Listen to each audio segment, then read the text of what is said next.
After watching the first two games, something about the offense just really bugged me. I couldn't really tell exactly what it was, so I decided let me go ahead and sit down and do a little bit of research and see what's going on.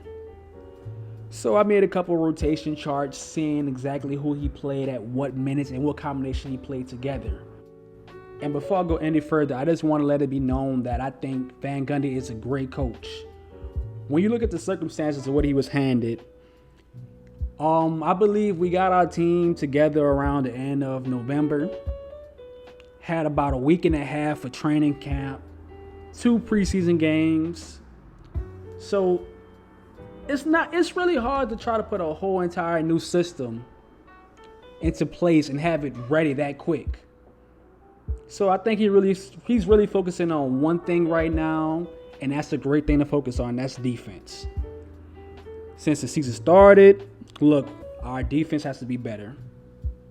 After every game, defense. So I completely understand why the rotations are not where they need to be at, and also why the offense is not plucking like I want to see it pluck. If you look around the league right now, you can see that the Raptors, the Heat, and the Warriors are bottom 5 in the league right now for offense. But let me get back on topic. So first I'm going to go ahead and talk about our starters, which, as you can see, I have not changed at all. I think our starters are great for what we want to do. It's really about playing defense. If you look outside of our top 2 players, which is Zion and B.I., pretty great defenders. You have Bledsoe on the floor, you have Lonzo on the floor, and you have Steven Adams on the floor. All great defenders. I understand why you put that group out there. So my issue is not with the starting 5 at all. It's mostly when we go towards the bench. So looking at Stan's rotations, he usually plays about 9 people. It was a good day and may end up being 10. So I decided to separate it into 2 different groups, Group A and Group B. Group A is going to have Lonzo in it, with Nikhil, Josh Hart, Zion, and we're going to finish off with Jackson Hayes. And Group B is going to consist of Eric Bledsoe, JJ, B.I. Depending on the night, it's either going to end up being Melly or Winning. And then holding down the paint is going to, of course, be Steven Adams. So the reasoning behind these 2 groups is that you have 2 guys that can dominate on any given night. And it also could carry your offense. So you definitely want to have one of these guys on the court at all times, no matter what. So when you do have one of these guys on the court, you want to try to put pieces around them that can maximize their strengths. And this is why I think Van Gundy has failed at. Putting Eric Bledsoe with Zion is not a good pairing. It's not going to work. Now last year we seen a great pairing. It was a match made in heaven. It was Lonzo Ball and Zion. Now I'm not sure why we're not seeing that combo, but I just know we need to get back to that combo. It was too good. And I do know Lonzo had some issues last year, but if you look at this year, let's go back to the Thunder game when B.I. was ejected in the 4th quarter. That was a Lonzo Ball I've been wanting to see for a very long time. The Lonzo I knew was there. And this year overall, he's been much more aggressive. I think it's about time to put the ball back into Lonzo's hands and let that be an offense again. So the pieces going around these 2 guys, you're going to have Josh Hart, of course, a guy that's going to be able to bring great defensive intensity and also rebound the ball pretty well with a group without Steven Adams. Jackson Hayes is also another piece you want to add to that group. I think people forgot about the great plays he made last year. And I think that's because he also ends up playing with Eric Bledsoe that kind of doesn't know how he plays. A lot of highlights, once again, came from Lonzo. Also with Jackson Hayes, just like last year, he's making a lot of mistakes, but with those mistakes, he's learning really quick.